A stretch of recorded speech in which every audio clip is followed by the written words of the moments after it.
Now let's see a dashboard that shows the comparison between some car models based on data from Google Trends and Twitter.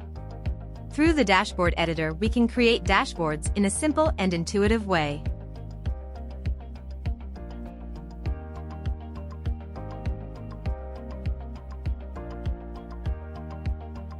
The left menu contains the various components that the tool offers, including graphs of various kinds, maps, and filters.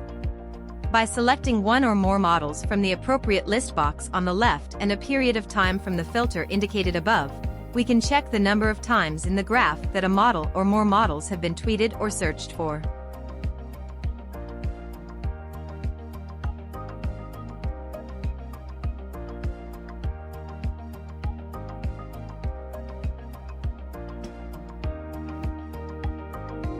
The components are easily configurable from the left menu.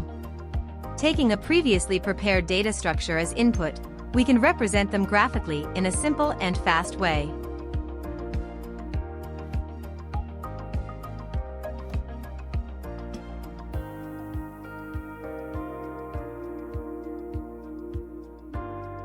The second panel, similar to the first, allows to represent the temporal distribution frequency of the tweets related to the models examined. By selecting one or more models from the list box on the left, a time frame and this time also the language, we can check the number of times to compare a tweet containing a certain model and compare it with other models. In the Model for Tweet panel, we can see in which tweets and how often the models under consideration appear simultaneously.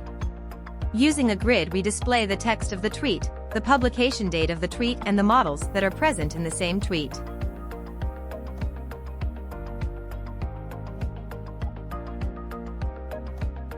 All items in the dashboard are exportable.